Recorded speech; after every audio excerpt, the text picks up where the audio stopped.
Welcome to 100 TV.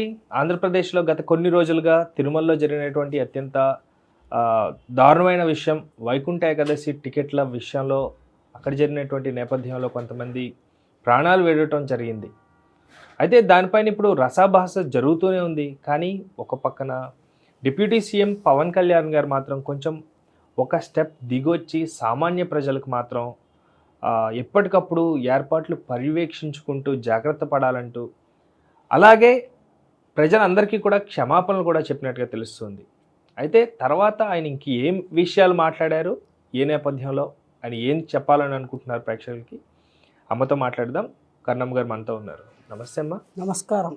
Deputy CM Pawan Kalyan గారు రీసెంట్గా కొన్ని హెచ్చరికలు జారీ చేస్తూ ప్రజలకి జరిగినటువంటి ఆ సన్నివేశం సందర్భానికి సంబంధించి రాష్ట్ర ప్రజలందరికీ కూడా క్షమాపణలు చెప్పడం జరిగింది. ఇంత మంచి విషయమే. అలాగే కొంతమందిని హెచ్చరించినట్టుగా తెలుస్తుంది, అధికారుల్ని, లేకపోతే దేనికి హెచ్చరించడం అంటే యాజమాన్యం ఉంటారు కదా అక్కడ వారికి ఓకే హెచ్చరికలు జారీ చేశారు. అలాగే డైరెక్ట్ గానే మీరు అంటూ కొంతమందిని టార్గెట్ చేసినట్టుగా చెప్తున్నారు. అసలు ఏంటమ్మా అది? అంటే తాను ఒక డిప్యూటీ సీఎం హోదా అనేది పక్కన పెట్టి ఒక సామాన్య భక్తుడిగా, ఒక మామూలు మనిషిగా ఆయన ఆ కోణంలో ఆలోచించి చాలా పద్ధతిగా తను ఆ రకంగా క్షమాపణ చెప్పడమే కాదు, తీసుకోవలసిన జాగ్రత్తల గురించి కూడా మాట్లాడే ఉంటారు. వాస్తవానికి అది ముందుగా చెప్పి ఉండాలి. ఇప్పుడు ఒక ఇటువంటి జనసందోహంతో కూడిన ప్రోగ్రాము ఒక పవిత్రమైన దేవాలయంలో నిర్వహించబోయే ముందరస్తుగానే అక్కడి నిర్వహణ అధికారులకి, పోలీసు యంత్రాంగానికి, అలాగే భక్తులకు కూడా విజ్ఞప్తి అని చెప్తూ ఉంటారు. అటువంటివి ముందుగా చెప్పాలి, ఏదో ఘోరం జరిగిపోయాక కాదు. అవును, ఎందుకంటే మనం అనేకం చూస్తున్నాం కదండి, ఇలాంటివి ఎన్నో వింటున్నాము, చూస్తున్నాము, మాట్లాడుతున్నాము. వేల మంది సమూహం చేరినప్పుడే ప్రాణాలు కోల్పోయారు. మన పుష్పనే పెద్ద ఎగ్జాంపుల్. నిత్యము లక్షల మంది వెళ్ళేటువంటి అటువంటి దేవస్థానాల విషయంలో ఇంకెంత అప్రమత్తంగా ఉండాలి. అందుకని ముందరస్తుగా చెప్పాలి అంటాను నేను. ఏదో జరగరాని ఇది జరిగిన తర్వాత అనేక మంది ప్రాణాలు కోల్పోయారు, అనేక మంది గాయాల పాలయ్యి హాస్పిటల్లో ఉన్నారు. ఈ సందర్భంలో చెప్పడము అనేది ఓదార్పుగానే ఉంటుంది, కానీ చనిపోయిన వారి ప్రాణాలు తిరిగి రావు కదా, ఎవరు ఎన్ని చెప్పలేము కూడా. అందుకని అలాంటివి జరగకుండా జాగ్రత్త పడాల్సినటువంటి అంశాలని ముందుగానే వాళ్ళకి హెచ్చరిక చెయ్యాలి. సంబంధిత శాఖల వారికి కూడా పబ్లిక్కి తెలవాలి. ఇక్కడ 300 మందిని ఎలా చేస్తారు, లేకపోతే ఆ కౌంటర్కి వెళ్ళండి, ఎక్కువ వచ్చినా నిలబెట్టరు అంటే వాళ్ళకి ముందే ఈ చనిపోయిన వాళ్ళలో మొట్టమొదట చనిపోయింది అని డిక్లేర్ చేసినటువంటి అమ్మాయి ఎవరైతే ఉందో ఆవిడ బంధువు ఒక ఆవిడ హృదయ విదారకంగా విలపిస్తూ మాట్లాడారండి. నిన్న చూశాను నేను ఒక ఛానల్లో. ఆవిడ సుస్పష్టంగా చెప్పారు, తెల్లవారుజామున midnight 12 o'clock నుంచి క్యూ లైన్లో నుంచుంటే మేము ఒక 100 మంది మాత్రమే మేము నిలబడి ఉన్నాము.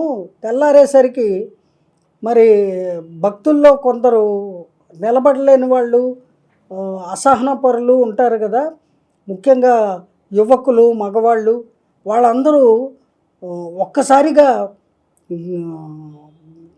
గేట్లని పడదోసుకొని అలా కొన్ని వేల మంది తోసుకొని వచ్చేశారు టికెట్ల క్యూలోకి. అందువల్ల ఈ తోపులాట, తొక్కిసలాట జరగడం అనేది సంభవించింది. అలాంటి పరిస్థితికి కారణము పోలీసు వారేనండి. ఎందుకంటే అక్కడ క్యూ లైన్ని మెయింటైన్ చేయవలసిన పోలీసు వారు ఎవరైతే ఉన్నారో వారు, అయ్యా మేము పసిపిల్లలతో ఆడవాళ్ళము ఇంతమంది రాత్రి 12 నుంచి నుంచున్నాము, మమ్మల్ని కొంచెం ముందుకు వదలండి, అనేక వేల మంది వెనకాల ఉన్నారు అని ప్రాధేయపడి పదే పదే ప్రాధేయపడి అడిగినా కూడా కనికరం చూపించలేదు. నో, 12 గంటలకు విడిచిపెట్టమని మాకు ఆర్డర్స్ ఉన్నాయి, 12 గంటలకే విడిచిపెడతాము అని పిడివాదం చేశారు. వాళ్ళ డ్యూటీ వాళ్ళది కదమ్మా. వాళ్ళ డ్యూటీ వాళ్ళది. మరి భక్తులు విన్నపాలు కూడా కొంచెము గమనించుకోవాలి. అక్కడ సిచ్యువేషన్ని బట్టి రూల్స్లో కొంచెము మార్పులు చేసుకోవాలండి. లేదా అధిక సంఖ్యలో పోలీసు వారిని అక్కడ నియమించి ఇటువంటి ప్రమాదాలు జరగకుండా భక్తుల్ని రక్షించవలసిన బాధ్యత ప్రభుత్వానిది. అలాగే టీటీడీ దేవస్థానం తాలూకు యాజమాన్యంలో ఉన్నటువంటి నిర్వహణ అధికారులది అంటాను నేను. Both are should take care of the devotees. ఎవరైతే వస్తారో భక్తులు వాళ్ళ పట్ల దయతోటి, వాళ్ళ పట్ల సద్భావనతోటి ముందు జాగ్రత్తల చర్యలు తీసుకోవలసింది వాళ్ళు తీసుకోలేదు సరిగా, అందువల్లే ఇటువంటి ఘోరం జరిగింది. మరి ఇప్పుడు ఎవరు ఎన్ని వచనాలు పలికినా, ఎవరు ఎన్ని క్షమార్పణలు చెప్పినా చనిపోయిన వాళ్ళు తిరిగి రారు కదా. అందుకని ఇటువంటివి ఏవైనా ఫ్యూచర్లో భవిష్యత్తులో కార్యక్రమాలు ఉన్నప్పుడు ముందుగానే సంబంధిత అధికారులకి, పోలీస్ శాఖ వారికి తగిన బందోబస్తు ఏర్పాట్లు తీసుకోమని చెప్పాలి. అలాగే భక్తులకు కూడా, అక్కడికి వచ్చే భక్తులకు కూడా ఒక నెల ముందు నుంచే వాళ్ళకి తెలియపరచాలి, సమాచారం ఉండాలి. ఎన్నో మాధ్యమాలు ఉన్నాయి కదా, ఎక్కడెక్కడ ఇస్తారు, ఏ టైంలో వర్క్ చేస్తారు, ఏ టైంలో తీస్తారు, ఎంతమంది వరకే అలౌ చేస్తారు, ఇక్కడ ఎన్ని టికెట్లే ఇస్తారు, అవన్నీ తెలియపరచాలి. తెలియపరిస్తే అప్పుడు జనం కూడా వాళ్ళ ప్రాణం వాళ్ళకి తీపే కదా, కొంచెం వాళ్ళ జాగ్రత్తలో వాళ్ళు ఉంటారు. ఉండకపోతే అప్పుడు వాళ్ళ కర్మ వాళ్ళు అనుభవిస్తారు, కావాలని చేసుకున్నట్టే.